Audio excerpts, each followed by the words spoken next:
안녕하세요. 정당화 선거 이제 10강 중편 시작하겠습니다.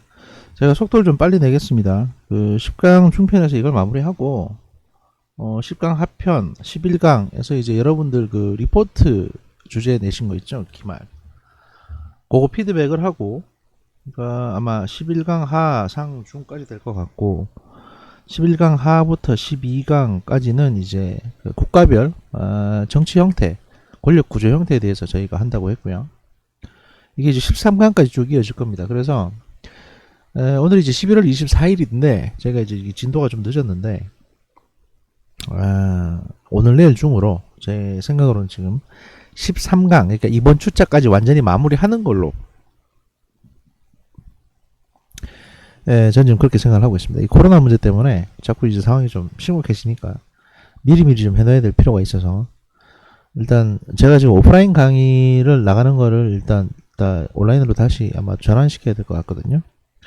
그래서 이제 학교 왔다 갔다 하지 않으니까 시간이 좀 되니까 그러면 여분의 시간에 이제 요 진도를 따라잡고 14강 그러니까 다음 주 것도 요번 주 안에 다 녹화를 해가지고 좀 미리 올릴 수 있도록 그렇게 제가 진행을 하겠습니다. 좀 더 서둘러야 될 것 같습니다. 하지만 저희 리포트 작성하시는 거는 저희 강의 진도하고는 크게 상관없이 작성할 수 있을 테니까 여유롭게 잘 하시고요. 그 다음에 다시 이제 코로나가 조금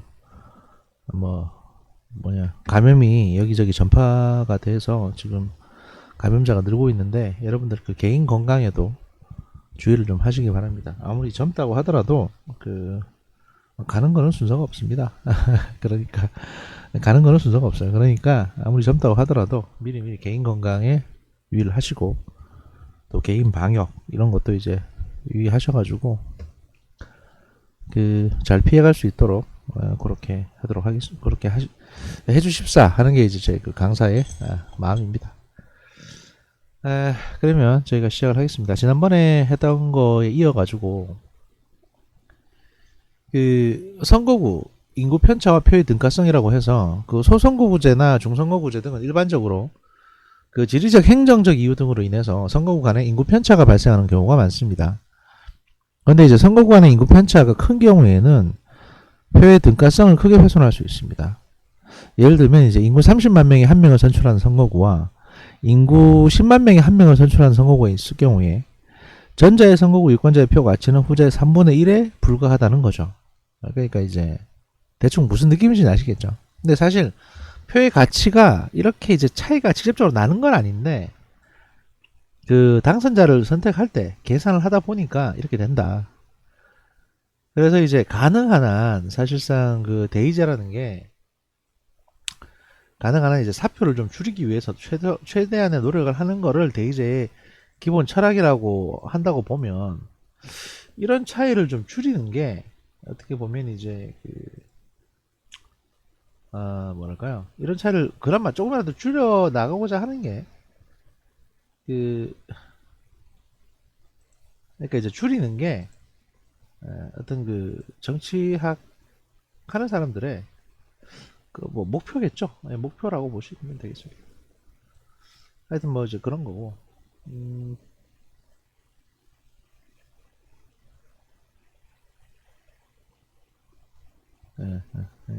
좀 이상하게 떠가지고.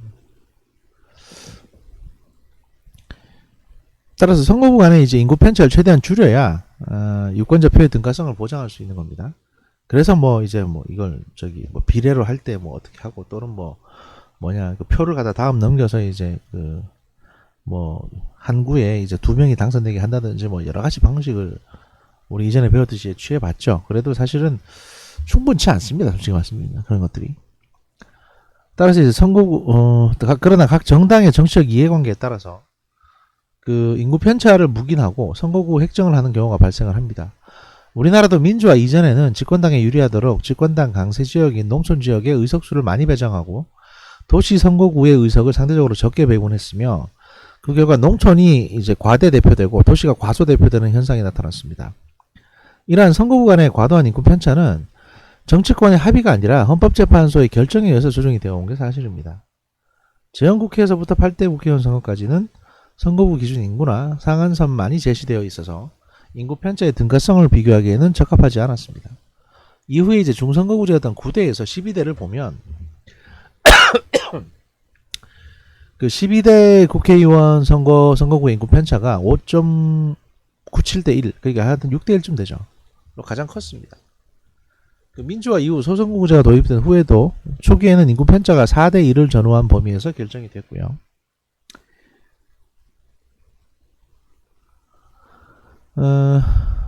그러나 이제 2001년 헌법재판소는 선거구 인구 편차 기준을 최대 3대 1 이하로 하여야 한다는 판결을 내렸습니다. 이렇게 되니까 선거구가 많아지게 된 거죠. 그러면 이에 따라서 이후 실시된 선거에서는 17대 2.8대 1, 18대 선거는 이제 3대 1, 19대 3대 1의 그 편차로 선거구가 획정됐습니다. 그러니까 인구가 많이 살면 선거구가 많아지는, 이 선거구가 늘어나는 겁니다. 그렇게 하기로 한 거죠. 그런데 이제 그 2014년 11월 2014년 10월에 헌법재판소가 다시 그 선거구 간 최대 인구 편차 허용 한계를 2대 1 이하로 재조정하는 새로운 판결을 내렸습니다. 이렇게 되면 선거구가 더 많이 늘어나야 되죠. 그런데 문제는 이제 국회의원 지역구는 국회의원 의석 숫자는 사실 한정돼 있잖아요. 그러니까 여기서 이제 골치 아픈 문제가 생기는 거예요. 어디는 통폐합하고 어디는 늘려주고 이런 것들이 이제 문제가 되기 시작합니다.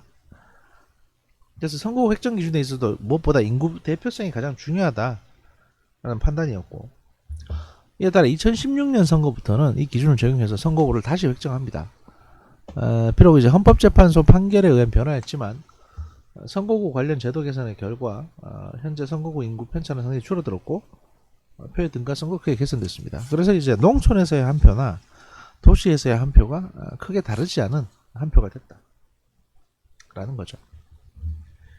그 다음 전국구와 비례대표제의 변화를 보면 우리나라 국회의원 선거에서 비례대표제적 성격을 가진 제도는 제3공화국에서 처음 도입됐습니다. 이른바 전국구 국회의원이라는 겁니다.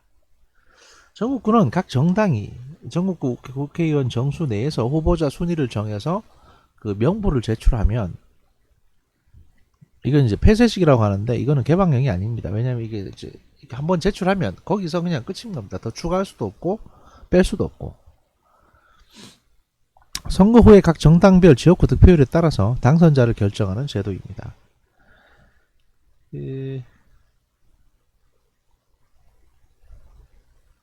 1963년 이 제도가 처음 도입되었을 때에는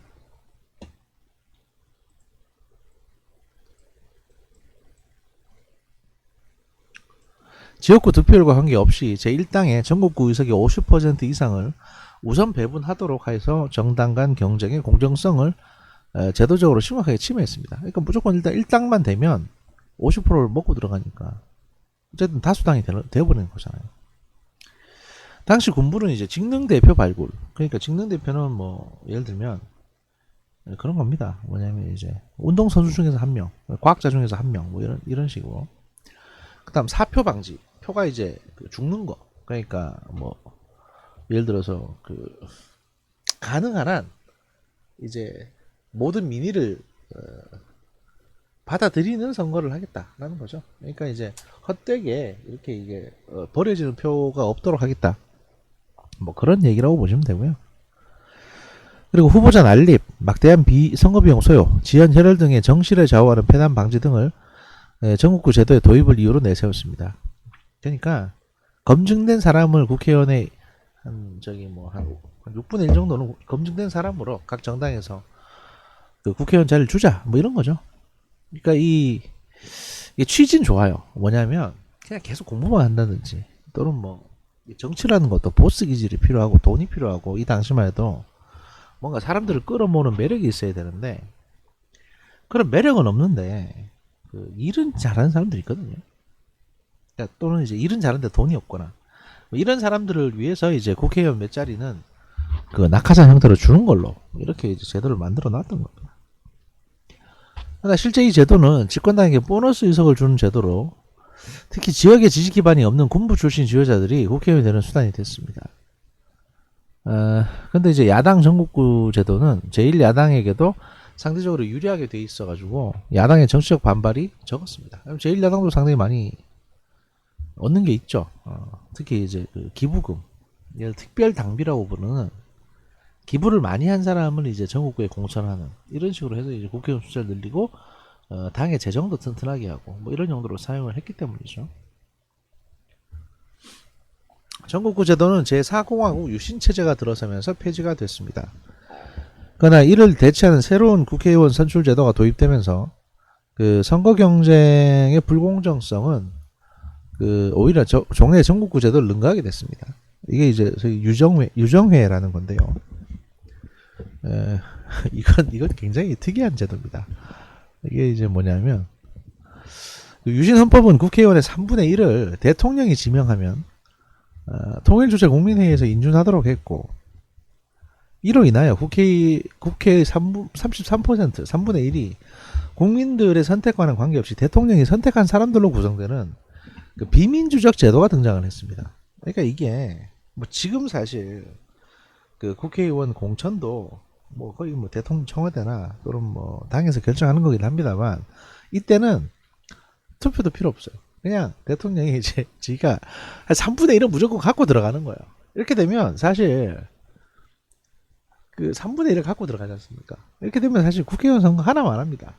늘 여당이 낼 수밖에 없어요. 왜냐면 늘 3분의 1을 갖고 들어가니까. 막말로 저기 뭐 이 3분의 1이라는 숫자가 그 일반적인 국회의 비례대표 그 전체 포션보다 더 많거든요.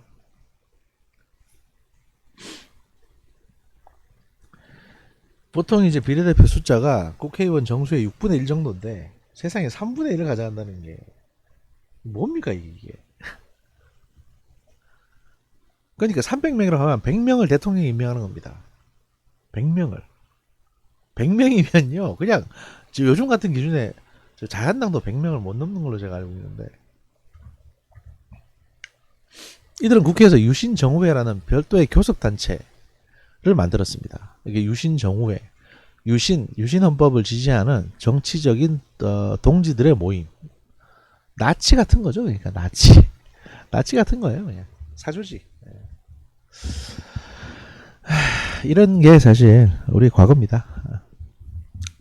이 제도는 중선거구제와 이제 결합을 하면서 결과적으로 집권당이 국회 3분의 2 이상을 차지하는 극단적인 불공정성을 이제 보여주게 되고요. 그 유신정우회 제도는 제5공화국 출범과 함께 폐지가 됐고요. 대신 전국구 제도가 다시 부활했습니다. 이때부터 전국구 의석 배분 방식이 그 여러 차례 바뀌게 됩니다. 제5공화국 전국구 의석 배분은 그러니까 전두환 시기 때 그 지역구 득표율에 따라 배분하던 3공화국 전국구 제도와 달리 의석 비율에 따라서 배분합니다. 뭐 그게 그건데요, 어차피 보면. 그러나 제1당에 무조건 전국구 의석 3분의 2를 우선 배분하고 나머지 3분의 1을 기타 정당에게 의석수 비율에 따라 배분하도록 함으로써 여전히 집권당을 우대하는 불공정성이 사라지지 않았습니다. 이후 야당은 지속적으로 그 불공정한 전국구 배분 기준 개선을 요구하였으나 집권당은 이제 자당에 유리한 이 제도의 개선을 쉽게 수용하지 않았습니다. 다만 제1당에 우선 배분하는 비율과 전국구 배분 대상 그 정당의 기준인 봉쇄 조항을 점차적으로 완화하는 수준으로 대응했습니다. 1992년 제14대 국회의원 선거에서는 그 1당 우선 배분제가 없어졌습니다. 이러한 제도 개선은 전국구의 이제 비례대표성을 높이는 데 목적이 있었습니다. 또 이제 지역구 당선자가 없는 정당도 전국 유효투표의 3% 이상을 얻는 경우 우선적으로 한 석을 배분하도록 변경을 했는데 이는 소수 정당의 의회 진출 기회를 보장하려는 것이었습니다.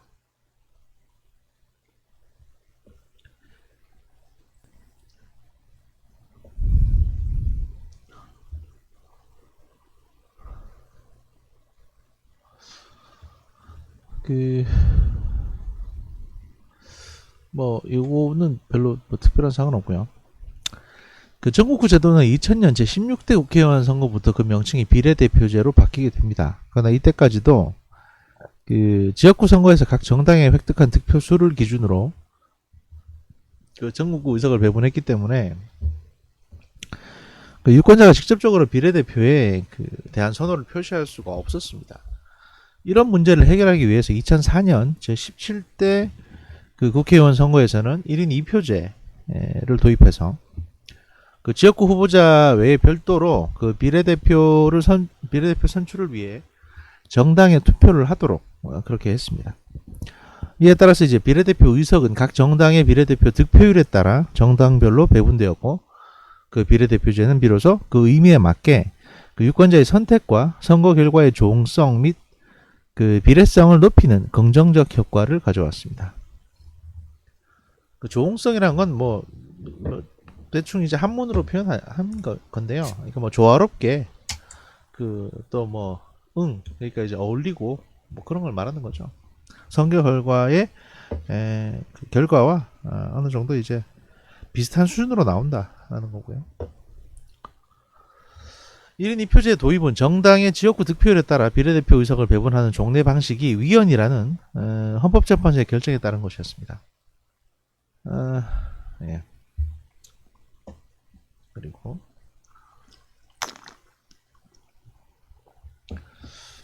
(1인 2표제가) 처음 도입된 2004년 총선에서는 우리나라 역사상 처음으로 진보 정당이 10석을 얻어서 국회에 진출을 하게 됩니다.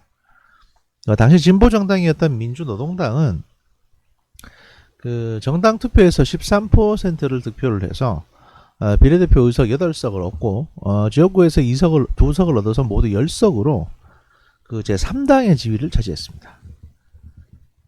근데 사실 뭐 이게 의미가 없는 게 사당이라는 게 사실 없으니까 그냥 꼴찌죠.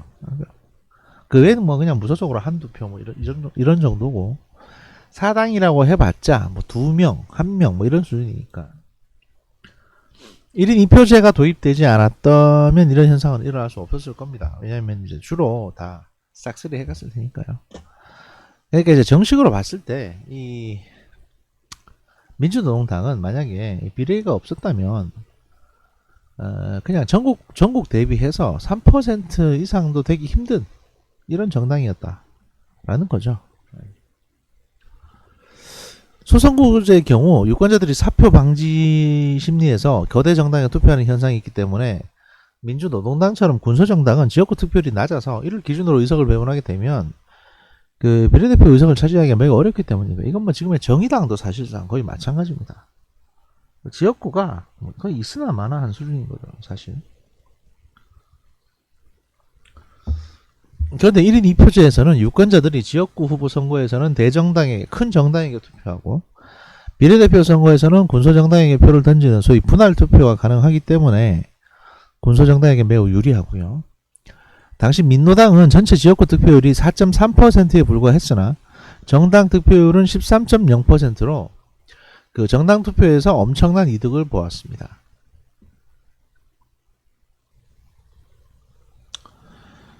지방선거제도 같은 경우를 보면 그 지자체당, 지방자치단체장 같은 경우에 직선제와 간선제가 이제 혼용됐습니다. 우리나라 최초의 지방선거는 1952년에 실시되었는데 당시 지방의원, 즉 시읍 면의회 의원과 시도의회 의원은 처음부터 주민의 직접 선거로 선출을 했습니다. 반면 이제 지방자치단체장을 직선으로 할 것인가, 각 의회에서 간선으로 할 것인가의 여부는 그 정치권에서 치열하게 논쟁이 됐던 이슈입니다. 민주주의적 관점에서 보면 주민들이 직접 자신을 대표할 사람을 선출하는 게 더 민주적이고 뭐 바람직한 정치 제도죠. 그러나 집권자 입장에서 보면 단체장을 본인이 임명하거나 간선하는 것이 자신을 지지하는 사람을 등용하기 쉽고 통치에 유리한 정치적 환경이 만들어집니다. 이건 또 왜 그러냐면 지자체장은 그 지역에 대한 이제 모든 권한을 가지고 있잖아요. 하다못해 그 선거 홍보용 플랜카드를 언제 철거할 것인가, 또 단속할 건가 말 건가, 이런 거에 대한 권한도 있습니다. 그러다 보니까 내 사람을 앉혀놓는 게 되게 중요해요. 그 지자체 예산을 간접적으로 이제 그 내 선거 예산처럼, 내 정치적인 선거 예산처럼 활용할 수가 있으니까. 1956년 지방선거에서 처음으로 시읍 면장을 주민이 직접 선출하도록 변경했으나 1958년 다시 임명제로 바꾼 것도 이러한 배경에서 그 이유를 찾을 수 있습니다.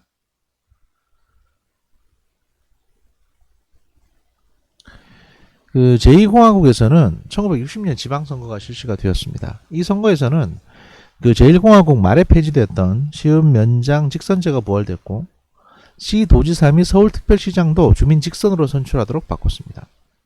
아무래도 그 4.19 혁명 때문에 뭐 부정선거 막 말이 많으니까 다 선거로 뽑자 이렇게 한 거죠. 그 4.19 혁명과 제2공화국 출범 과정에서 불어닥친 민주화의 열기가 지방자치에도 그 이어져서 그 지방선거 제도의 영향을 확대하는 변화를 이끌어낸 결과였고요.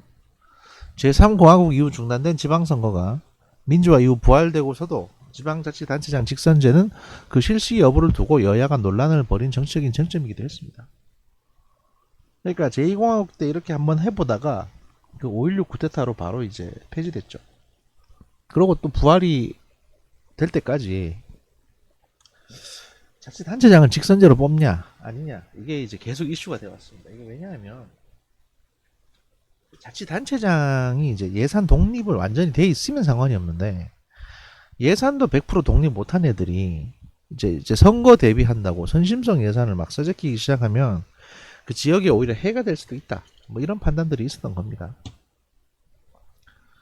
오랜 논란 끝에 지자체장 직선제는 1995년 실시된 제1회 동시지방선거부터 실시가 되었고 이후 지금까지 변함없이 지속되고 있습니다. 이를 통해 풀뿌리 민주주의 제도의 제도적 기반이 마련되기도 했습니다. 이 지역선거구 제도와 이제 비례대표제, 지방의회 선거의 선거구제는 시대별로 점진적인 변화를 보여왔습니다.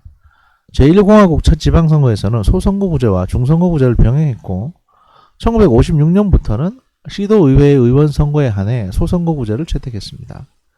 그러나 이후 30년간 중단됐던 지방선거가 91년에 부활하면서 지방의원 선거는 일부 1인의 소선거구제를 기본적인 틀로 채택을 했습니다. 그러나 1994년 통합선거법이 제정이 되고 95년 제1회 동시지방선거가 실시되면서 지방선거 제도의 틀은 다시 정비됐고요. 우선 1구 1인의 소선거구제였던 지방의회 의원 선거는 기초의원 선거의 경우 소선거구제와 중선거구제를 병행하도록 변경되기도 했습니다. 한편 광역의원 선거의 경우에는 소선거구제는 유지하되 비례대표제를 추가로 도입을 했습니다. 2002년 제3회 그 지방선거 에서부터 1인 2표제가 도입되면서 광역의원 선거에서 비례대표 의원 선출을 위해서 유권자가 직접 정당을 선택할 수 있게 되었습니다. 이어서 이제 2006년 제4회 지방선거부터는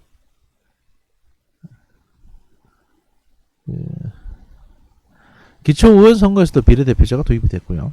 한편 2002년 3회 지방선거에서부터 비례대표 선거에 여성 후보 추천 의무 할당제를 도입해서 여성의 지방의회 진출의 장벽을 낮추고자 했다는 것도 민주화 이후 지방선거 비례 제도와 관련한 주요한 제도 변화였습니다. 그 정당 공천제를 보면 지방선거에서 정당의 후보자 공천은 제도 개선 과정에서 가장 많이 논란된 부분 중에 하나였습니다. 그 제1공화국 당시 지방선거에서 후보자 등록 제도는 선거권자 추천 제도였습니다. 당시 지방자치법에는 정당 추천 개념 자체가 아예 없었고요. 따라서 지방선거에서의 정당 공천 문제는 그 민주화 이후에 이제 주요한 논쟁점입니다. 특히 민주화 이후 지방자치 부활 초기에 이 문제는 국회 공천을 가져갈 만큼 정당 간 갈등이 심했습니다. 공천 문제에 대한 정당 간 갈등은 광역의원과 기초의원을 선출한 1991년 지방선거에서부터 시작이 되었습니다. 당시 여야는 대립 끝에 광역의원은 허용, 기초의원은 배제하는 것으로 절충을 했습니다. 이어서 95년 동시선거가 실시되기에 앞서 다시 기초 단위의 선거, 즉 기초의원 후보와 기초자치단체장 후보에 대한 정당 공천 문제로 여야가 충돌을 했습니다. 당시 여당은 모두 공천 배제를, 야당은 모두 공천 허용을 주장을 했고요. 일반적으로 정당 공천 찬성론자들은 정당의 책임정치 구현을 앞세우고 정당 공천이 없으면 지방토 세력들이 지방의회를 좌지우지할 우려성이 있다고 주장을 합니다. 반면 정당 공천 반대론자들은 지방선거의 중앙정치 예속화 및 지역의원 사당화를 내세우며 기초자치단체는 생활자치이므로 정당의 개입을 막아야 한다고 주장합니다. 결국 이 문제는 기초자치단체장 정당공천을 허용하고 기초의회 의원 정당공천 배제라는 이른바 반반론의 합의를 이끌어냈습니다. 여야가 한 걸음씩 물러선 정치적 타협의 결과였습니다.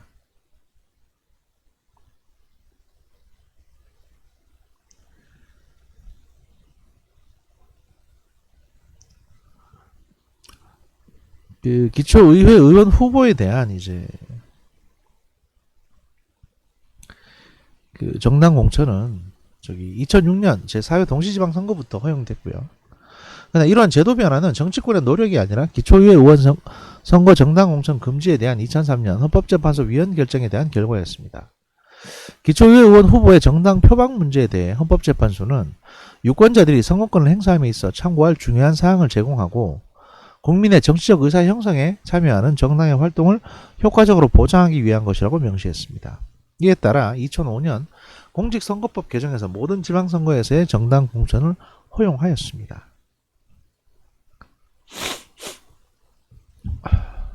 결론. 광복 이후 지난 70년간 대한민국 선거제도의 변천사를 분석한 결과 우리들은 다음과 같은 결론을 얻게 됩니다. 첫째, 우리나라 선거제도는 유용성이 여전히 높은 편이다. 유동성이. 그러니까 계속 바뀌고 있다는 거죠. 1987년 민주화 이전에 대통령, 국회의원 선거제도의 기본 틀이 4차례 이상이나 바뀌었고 지방선거는 제1, 2공화국에서 실시된 후 61년부터 91년까지 30년간 중단됐습니다. 반면 1987년 민주화 직후 정치 세력 간의 합의에 의해 도입된 선거제도는 지난 30년 동안 기본 골격을 유지하고 있어서 현행 선거제도의 제도화 가능성이 높아졌습니다. 그러나 정계, 학계, 언론계 등에서 개헌과 함께 선거제도를 바꿔야 한다는 주장이 계속 나오고 있고요. 현행 선거제도의 장래가 불투명한 것도 현실입니다.